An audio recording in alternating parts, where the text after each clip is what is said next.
سلام عليك يا رسول سلام عليك يا حبيب سلام عليك صلوات الله عليك يا نبي.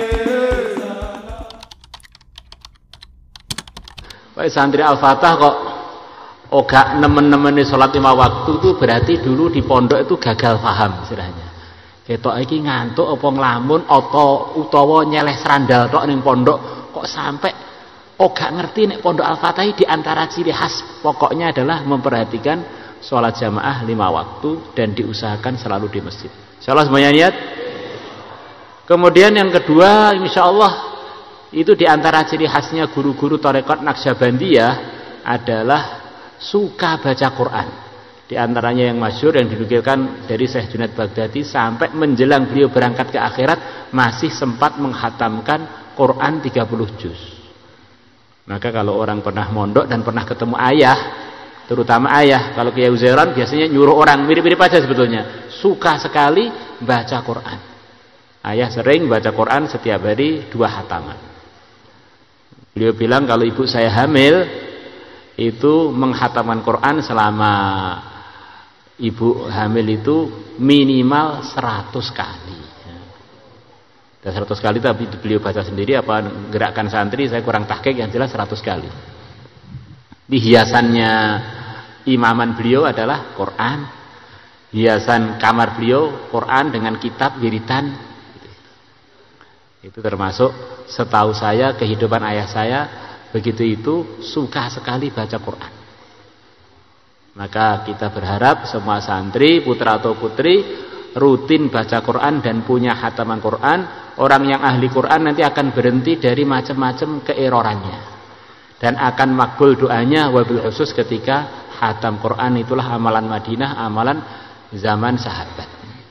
Insyaallah orang-orang datang ke Madinah mereka mendengar di rumah-rumahnya penduduk Madinah ada suara-suara Quran. Itu hiasannya Madinah asli, bukan Madinah Van Java. Setiap rumah ada kulinernya. Kalau Madinah Van Java maksudnya Temboro, itu ya latihan jadi Madinah. Madinah masa kini, bila sesuai maka rumahnya jadi kontrakan. Itu Madinah masa kini, kalau itu masa dulu.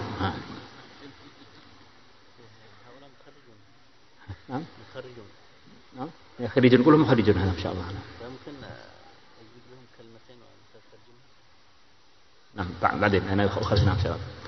Kemudian yang kedua, yang pertama apa? Apa? Yang kedua apa? Terus yang ketiga wiritan. Di antara istiqomahnya ayah saya adalah wiritan Ayatul Hirs. Belum lagi istighosah-istighosahnya. Belum lagi tahlilnya yang panjang. Insyaallah semuanya niat minimal ayat hirzi pagi petang. Kemudian di antara ciri khasnya ayah adalah suka sekali sholat-sholat sunnah. Sepertinya hampir semua sholat sunnah yang ada itu dikerjakan lah sepertinya. Rawatib, duha, kemudian tasbih, kemudian tahajud, kemudian witir jelas, terus sholat-sholat sunnah itu memang kesukaannya ayah diantaranya adalah menyempurnakan sholat-sholat sunnah. Maka kita berharap semua santri Al-Fatah juga perhatian kepada sholat-sholat sunnahnya, insyaallah. Kemudian diantaranya kesukaan ayah kami adalah ikram tamu. Sekemampuannya kita usaha untuk ikram tamu walaupun dengan air putih.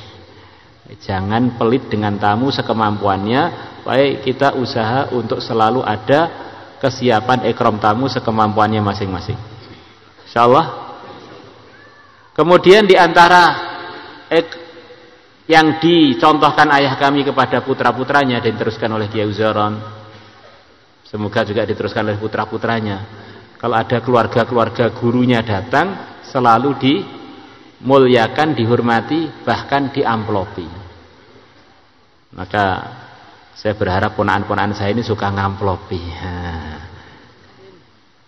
Walaupun sekarang juga suka diamplopi. Maka itu usaha dengan keluarga-keluarga yang telah berjasa menyampaikan agama pada kita, ada perhatian khusus, minimal kita beri hadiah berupa doa selalu. Insyaallah. Kemudian seterusnya di antara yang saya ingat dari amalannya Kiai Uzairon, di antaranya adalah sukanya mutolaah itu masya Allah. Di samping wirid, di samping itu memang sudah gandengannya beliau mursyid tarekat atau wirid sudah biasa.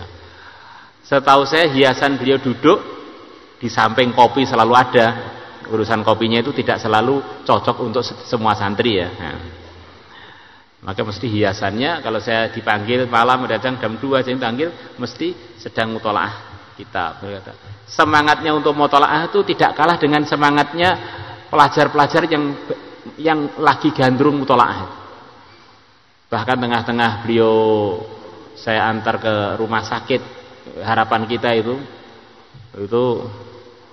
kan Bu ini coba kamu cari di Quran ini ayat ini di mana? Ini kalau tak tafsiri begini cocok enggak? Ada enggak yang itu sambil sudah setengah-setengah pingsan itu masih mikir ilmu begitu. Nah.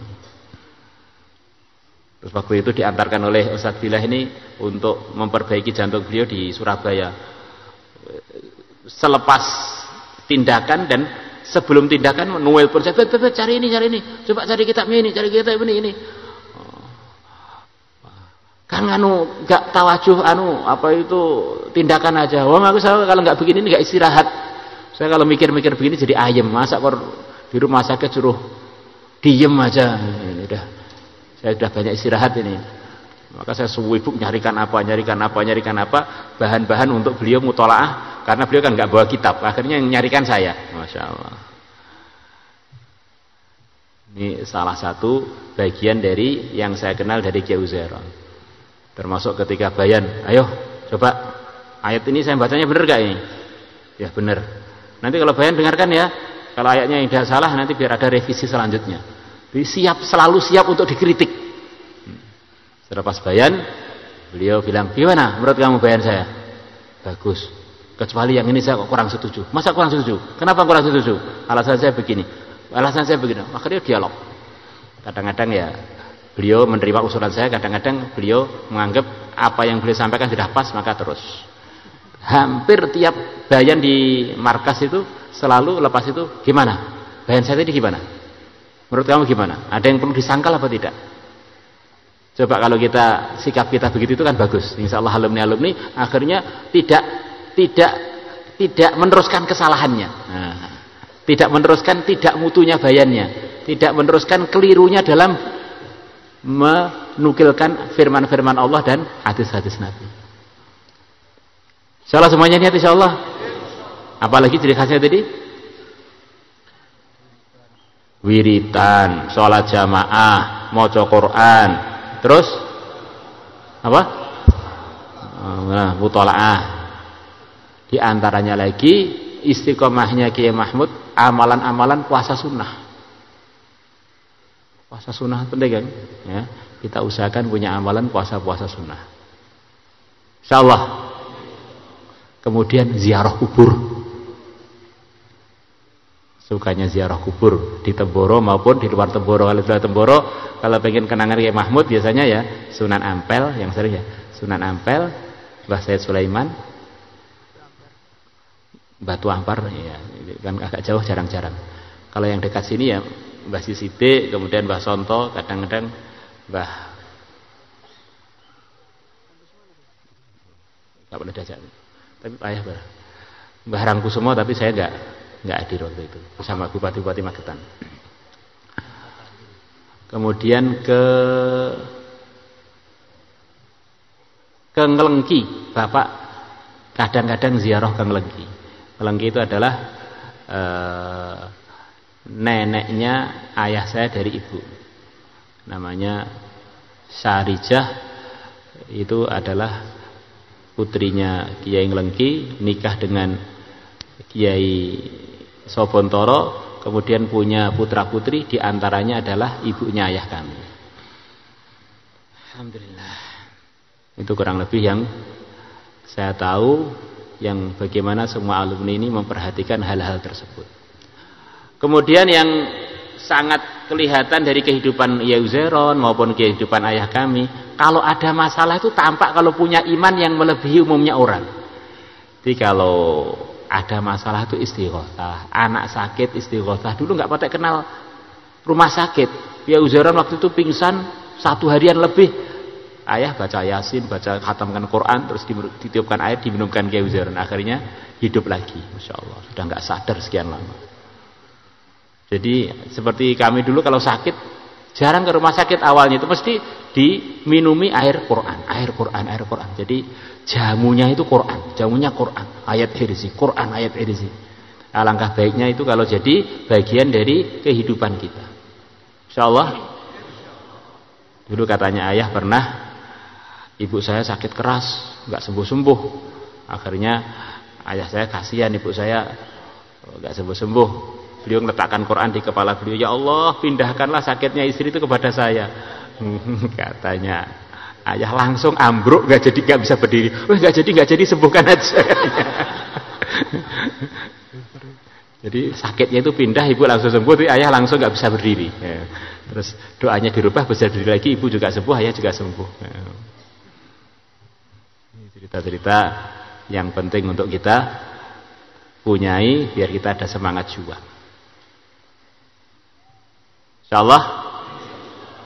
Kemudian semua santri punya tanggung jawab alumni untuk selalu doa untuk guru-gurunya yang telah wafat atau masih hidup, biar semuanya selalu diridhai Allah, diluruskan oleh Allah, kemudian dikumpulkan dengan orang-orang soleh yang sudah wafat ataupun yang masih hidup di jalan Ahlus Sunnah wal Jamaah. Kemudian kita berharap semua alumni bukan sekedar sebagai alumni, tapi sebagai pembela-pembela Ahlus Sunnah di mana saja berada. Akidah 50-nya dikencengin insyaallah. Di samping wiritan-wiritan tadi. Dan ahkamnya juga dikencengin biar kita ini benar-benar hidup tuh ada madhabnya, bukan ada untungnya saja, ada madhabnya. Terus yang penting jalan dikit bisnisnya kok madhabnya digulai belakangan. Jangan gitu, itu biar semua kehidupannya dalam koridor Ahlus Sunnah, akhirnya beruntung semuanya. Insyaallah semuanya niat.